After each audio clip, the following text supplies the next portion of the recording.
Oke, assalamualaikum warahmatullahi wabarakatuh. Salam sejahtera buat kita semua untuk teman-teman sekalian. Oke, seperti janji saya kemarin, setelah kita perkenalan kita masuk ke dalam materi ya. Untuk kali ini materinya kita masuk ke materi pertama yaitu kerajinan dari bahan kayu, bambu dan rotan. Masuk ke materi ini bab satu ya, dan kita masuk ke yang A, karya kerajinan kayu, bambu dan rotan. Nah, sebelum kita belajar, mungkin alangkah baiknya kita berdoa menurut keyakinan kita masing-masing. Berdoa dimulai, dipersilahkan. Oke, setelah doa selesai, selanjutnya untuk absensi nanti bisa dilakukan secara online. Nanti akan saya kasih linknya ya. Nanti untuk absen akan disatukan dengan tugas. Jadi yang mengerjakan tugas dia sudah pasti absen. Jadi dia tidak hanya absen saja, tapi dia juga mengerjakan tugas gitu. Karena banyak yang absen ya, tapi ngerjain tugas. Jadi saya satukan tugas dengan absen. Nah, selanjutnya seperti biasa, patuhi protokol kesehatan COVID-19. Apabila kalian keluar, segera gunakan masker, jangan lupa cuci tangan dan tetap jaga jarak. Oke ya. Nah, selanjutnya prinsip kerajinan kayu, bambu dan rotan. Nah, pengertian dari kerajinan merupakan proses olah rasa karsa tangan manusia dengan suatu keterampilan yang mampu menciptakan benda yang memiliki fungsi dan nilai tertentu untuk kebutuhan hidup. Nah, jadi kerajinan itu sebenarnya adalah olah dari rasa manusia, karsa. Karsa itu artinya hasrat, keinginan, kehendak manusia dengan suatu keterampilan yang pun menciptakan benda yang memiliki fungsi. Jadi benda itu dia memiliki fungsi, kerajaan itu punya punya fungsi dan punya nilai tertentu. Nah, fungsinya itu bisa difungsi dipakai, bisa dibuat dijalankan, seperti misalnya sepeda motor yang bagus kan ada tuh punya nilai seni itu, atau misalnya dipakai buat jalan-jalan kayak tas itu berfungsi misalnya, atau misalnya punya nilai ekonomi, bisa dijual gitu, punya nilai keindahan gitu ya, dan itu tujuan untuk memenuhi kebutuhan hidup manusia. Itu definisinya, tapi untuk secara singkatnya bisa kalian lihat di sini nih, yang kerajinan diperoleh melalui pengetahuan dan daya imajinasi lewat keterampilan tangan untuk mengubah benda yang tak bernilai menjadi bernilai. Nah, kerajinan tentu memiliki tujuan. Di antara tujuan tersebut antara lain sebagai penghias ya. Nah, jadi sini sengaja saya kasih mutiara, nanti diperhatikan ya itu, karena itu mudah untuk menghafal, untuk mengingat. Jadi pada saat kalian membayangkan gambar mutiara, itu artinya kerajaan itu sebagai penghias itu, karena mutiara itu kan hiasan ya. Nah, kerajinan sebagai penghias dimasukkan sebagai benda yang mampu mewarnai dan memberi keindahan pada ruang tertentu, sehingga mampu membangkitkan kenyamanan perasaan kita pada saat mendiami sebuah ruang tertentu, seperti lukisan, mural di tembok, patung, bingkai. Nah, terkadang lukisan itu, kalau kita punya lukisan di rumah itu, kita jadi merasa tenang loh, merasa nyaman loh. Coba mungkin yang teman-teman punya lukisan itu yang punya nilai bisa menenangkan itu ada, dan itu membuat kita nyaman perasaan kita ya. Nah, ini patung ini sengaja saya ini, karena ini kenapa perempuan? Karena perempuan itu adalah simbol dari kecantikannya, simbol dari hiasan sebenarnya itu. Makanya ini di Taman Menteng ini ya. Jadi saya sering ke Taman Menteng untuk baca buku di sana, untuk refreshing, untuk merilekskan diri. Dan ini patung ini artinya keindahan sebenarnya ini. Nah, selanjutnya ini gambar saya ini ya. Ini punya nilai seni tersendiri nih. Dan saya buat ini udah dari kecil sebenarnya ya, dari kecil itu, dan saya belajar sendiri secara otodidak. Dan alhamdulillah sampai seperti ini sejauh ini, dan bagi saya lumayan bagus sih. Mungkin kalau untuk yang lain ya silahkan dinilai sendiri. Nah, selanjutnya benda sebagai benda pakai. Nah, ini ada anak kecil bawa tas, artinya kan tas itu kan memang dipakai, digunakan ya. Fungsi dari tas itu kan membawa benda ya. Jadi ini sebagai benda pakai dia kesana arahnya. Nah, kerajinan sebagai benda dipakai dimaksudkan supaya kendati suatu barang memiliki nilai seni dan keindahan, barang tersebut mampu digunakan oleh kita dalam rangka rangka ya, bukan rangka ya, rangka mencapai tujuan tertentu seperti tas, dompet, jaket, topi, jam. Tas kan banyak juga tuh yang dari bukan dari kulit ya, kulit juga banyak ya, kulit ya, tas dari kulit, dari rotan atau anyaman bambu ada kok. Tas-tas dulu kalau kita suka nonton Laskar Pelangi itu dulu tuh, masa ada yang pakai tasnya itu dari anyaman bambu gitu, apa anyaman apa gitu, seingat saya tuh. Nah, dompet banyak pasti kulit ya, dompet kulit. Nah, dompet-dompet itu kayak dompet Louis Vuitton, dompet Chanel untuk yang ahwat-ahwat nih biasanya nih, itu dia bisa dari kulit kan, itu keindahan itu, dan itu dipakai. Kayak jaket dari kulit ya, topi dari rotan ada banyak kok, topi dari berbahan dasar dari tumbuh-tumbuhan banyak loh, kita topi-topi kayak topi di pantai gitu kan biasa kan. Nah, jam nih ini ada nih. Nah, ini kan meskipun ini kerajinan dan ini ada fungsinya loh, kan fungsinya untuk mengetahui waktu. Nah, kalau ini soft case dari kayu ya sebenarnya ya. Nah, ini fungsinya ada fungsinya sebagai benda pakai, dan dia ditujukan supaya HP-nya nggak retak ya. Jadi cukup HP kita aja retak, hati kita jangan ya gitu ya. Mudah-mudahan biar HP kita aja deh yang retak, hati kita nggak usah. Nah, selanjutnya sebagai kebutuhan ritual ya. Nah, ini supaya gampang nih saya kasih gambar dukun lah ya, supaya nanti kalau udah soal itu kita bisa jawabnya. Nah, kerajinan dimasukkan sebagai kebutuhan ritual adalah suatu kerajinan tersebut mewakili keinginan yang diharapkan dari adanya ritual. Nah, maksudnya gimana sih? Nah, maksudnya misalnya kerajinan itu kayak boneka voodoo, ini namanya boneka voodoo ya, voodoo ya. Nah, kita ingin ingin manusia yang kita targetkan. Jadi supaya yang kita targetkan itu manusia, ya bentuknya ya bentuk boneka manusia, bukan bentuk boneka hewan ya. Jadi memang apa yang diinginkan ya itu yang akan diharapkan gitu. Ini bacanya dari sini ya, diharapkan dari ritual. Nah, kita sekarang masuk serta sebagai persyaratan yang dianggap mutlak atau harus dipenuhi dalam menjalankan upacara ritual pengorbanan tertentu. Kayak misalnya kayak kalau ini beda ya. Saya mau cerita ada semacam aliran sesat ya di Amerika ya, banyak ya. Di sana ada ritual pengorbanan kepada setan ya, karena mereka menjual diri pada setan. Dia mengorbankan jiwa mereka pada saat itu. Dia mengorbankan apa namanya, mengorbankan darah mereka, mengorbankan bayi, mengorbankan jasad biasanya begitu kepada setan untuk ditukar dengan kekayaan, untuk ditukar dengan kemewahan gitu. Nah, selanjutnya itu, nah, patung anak sapi ini dia dulu kalau kita belajar tentang sejarah kebudayaan Islam itu pasti tahu nih, ini sebenarnya persembahan, ini ritual nih patung anak sapi ini dari zaman Bani Israel nih. Dulu yang buat ini namanya Samiri ya. Untuk lebih lengkapnya kalian bisa tanya langsung kepada Bu Mas Pupah ya, karena beliau yang lebih tahu. Jadi memang ini sebagai ritual ya, patung anak sapi ini ya di zaman Nabi Musa itu. Nah, selanjutnya sebagai simbol tertentu. Nah, ini kerajinan sebagai sebuah simbol tertentu dimaksudkan bahwa kerajinan mewakili lambang tertentu dari sebuah konsep, gambar semangat, produk yang diciptakan seseorang untuk menjelaskan maksud secara tersirat, seperti lambang piramida tak sempurna, unfinished pyramid pada mata uang dolar, atau gambar burung Garuda Pancasila.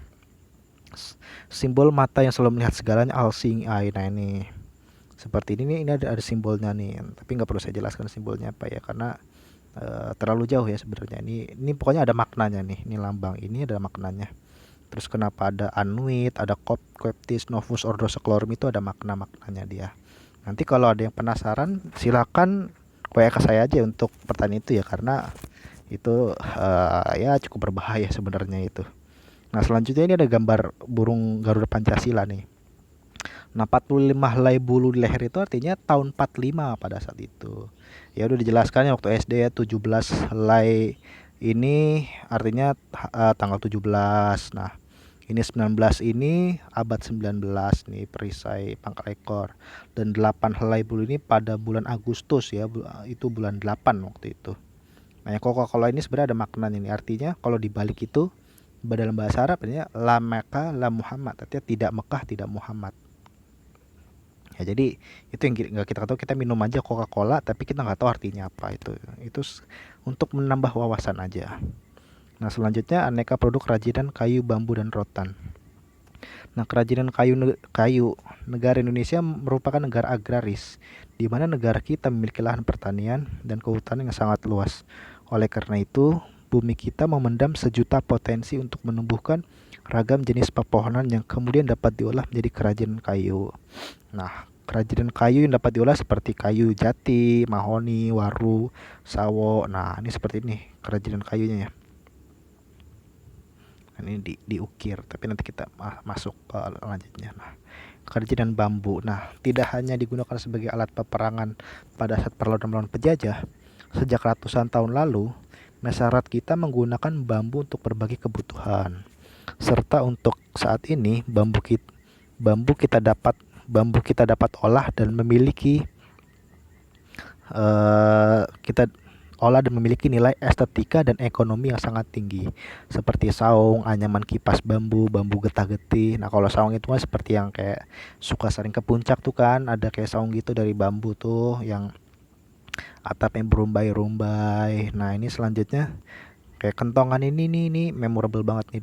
Zaman dulu masih banyak yang bapak-bapak pakai sarung ya sama pakai kos kutang itu ngeronda tuh biasanya tuh pada pakai kentongan itu, kalau ada maling tinggal kentongin doang tuh. Nah ini bambu getah-getih ini yang pada saat dipasang Asian Games 2018. Nah ini pada saat ini 2018 ya, pada tahun 2018. Nah selanjutnya ini bambu ini sebenarnya diperkirakan hanya mampu bertahan 6 bulan, tapi karena alhamdulillah bambu ini bertahan 1 tahun pada saat itu. Jadi dari 2018 itu dimulai sampai setahun waktu itu, jadi di 2019. Dan ini akhirnya dibongkar nih, karena memang ini sifatnya itu temporer sementara nih, harus dibongkar nih. Dia cuma sampai 6 bulan tapi ternyata sampai setahun nih, alhamdulillah nih. Dan ini harganya kalau nggak salah 550 juta kalau nggak salah ya. Nah selanjutnya kerajinan rotan. Rotan merupakan hasil kekayaan alam yang sangat besar di Indonesia. Rotan dikenal memiliki struktur yang kuat namun lentur, sehingga cocok digunakan sebagai bahan kerajinan yang memiliki nilai fungsi ya, seperti meja, kursi, tempat makan, almari. Sebenarnya di sini saya tulis fungsi aja, bukan berarti rotan itu fungsi aja dia punya nilai keindahan, tapi dia lebih ke kegunaannya tuh apa sih sebenarnya rotan itu sih. Memang jarang kalau kalau keindahan itu kan mungkin ukirannya, biasanya keindahan lebih ukuran, tapi kalau kerajinan rotan tuh fungsi. Karena dia ngeliat strukturnya tuh kuat ya, bahannya kuat memang dia. Sorry. Nah, dia kuat ini. Makanya saya lebih ke fungsi sebenarnya dibanding keindahan, karena memang nih buat nanak nasi atau buat tempat di meja, buat naruh gelas. Nah, sekarang unsur estetika. Nah, maksud dari unsur estetika adalah suatu kerajinan memiliki nilai keindahan supaya mampu memberikan kesan kenikmatan ketika kita melihatnya. Jadi, keindahan itu sebenarnya ditujukan supaya pada saat kita mandang tuh enak gitu loh. Kalau misalnya kita punya pacar cantik kan, misalnya dia cantik kan, dan kita enak tuh ngelihatnya tuh sebenarnya tuh. Dan itu tujuan kenapa laki-laki tuh nyari yang cantik tuh, karena memang enak dipandang, sedap dipandang, dan itu menjadi hiasan gitu ketika kita jalan malam minggu ya. Nah selanjutnya untuk yang maksud dari ergonomi itu, dia adalah suatu kerajinan yang memiliki kenyamanan dan keamanan pada saat kerajinan itu digunakan. Jadi maksud unsur ergonomi adalah memiliki kenyamanan dan keamanan ya. Jadi maksudnya tuh kayak misalnya kenyamanan, coba kalau kalian misalkan naik motor metik ya, naik motor metik itu nggak pegel loh. Nah, itu yang disebut namanya ergonomi, nyaman itu kalau kita naik motor matic. Beda kalau misalnya kita naik motor yang motor-motor ninja, motor-motor sport gitu, MotoGP, itu pegel setengah mati itu. Saya pernah naik motor dulu kayak kayak motor motor MotoGP gitu di kampung itu ke gunung, itu pegelnya bukan main itu. Itu nggak ergonomi itu maksudnya nggak nyaman itu. Nah, ergonomi itu maksudnya kenyamanan ya. Nah, misalnya kalau misalnya kalian lagi jalan sama doi kalian, nah kalian nyaman, nah itu juga ergonomi ya tuh ya. Kalau kalian nyaman itu. Nah, motif ragam hiasnya. Nah, ini keanekaragaman budaya kita juga memberikan banyak keragaman motif suatu kerajinan di suatu daerah tertentu, sehingga setiap daerah memiliki motif atau filosofi atau makna ya. Filosofi atau makna tersendiri dalam setiap kerajinannya yang melambangkan atau mencirikan kepribadian tertentu dari sebuah etnis dan adat tertentu. Nah, jadi kita banyak banget nih keragaman budaya nih, dan keragaman budaya kita itu ternyata memberikan kita keragaman motif dari kerajinannya juga ya. Jadi nggak hanya budayanya aja yang banyak, tapi ragam motifnya juga jadi banyak nih kerajinan suatu daerah, dan itu melambangkan ide tertentu, melambangkan kepribadian tertentu dari suatu etnis. Nah, ini contoh-contoh nih kerajinan motif-motifnya Jepara, Bali, Kalimantan, Palembang. Nah, ini Jepara nih, ini kualitas jempolan dia nih. Ini seluruh dunia mengakui ukiran Jepara, nggak ada yang lagi selain Jepara. Ukiran kayu begini. Nah, ini yang Bali nih, yang dua nih. Ini asli Bali, ini asli Kalimantan. Nah, ini asli Palembang.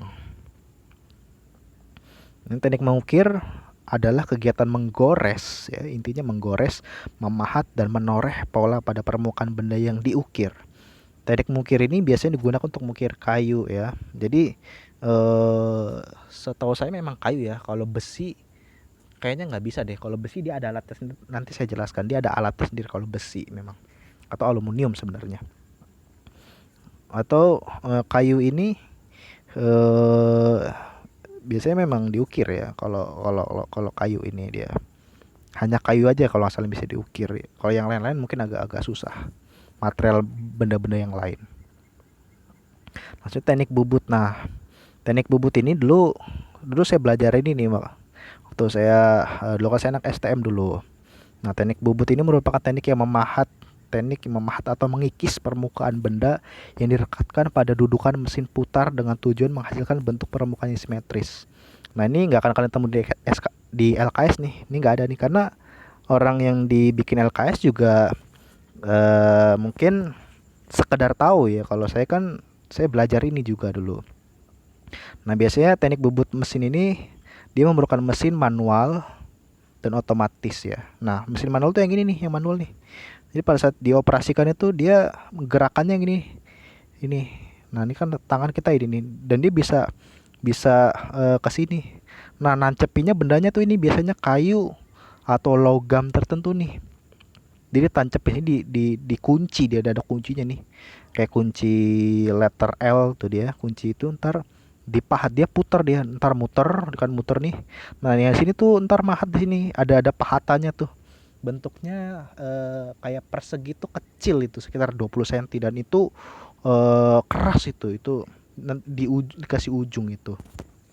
Nah, sama kayak mobil di sini ada remnya loh. Jadi pada saat dia pengen putarnya tuh pengen dikecilkan putarannya, nah dia tinggal injek nih. Nah, ini kayak rem nih di sini nih. Nah, caranya kayak gini nih maksudnya. Nah, cara kayak gini. Nah, pada saat dibubut tuh begini. Dia bisa bentuknya silinder, bentuknya nih logam dia biasanya, aluminium. Dia tujuannya bisa untuk ngebor dia. Kayak misalnya kayak motor kita tuh kan ada shock breakernya tuh. Nah, shock breaker tuh bikinnya dibubut gini nih. Dia diputer. Nanti biasanya di sini tuh ada pahatannya di sini nih. Tadi kegores seret gitu, di seret kegores. Nah, ini dulu sebutnya kotorannya, ini kotorannya.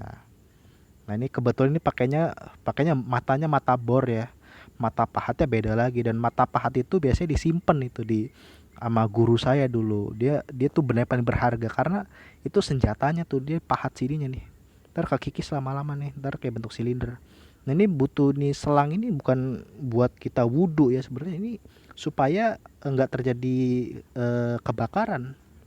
Karena gesekan itu dia bisa menyebabkan api, jadi bisa kebakar, bisa panas. Kadang kalau kita pegang aja nih, ini bisa, misalkan dulu saya praktek ini, meskipun dikasih air ini, itu tetap panas loh, dia tetap tetap panas dia.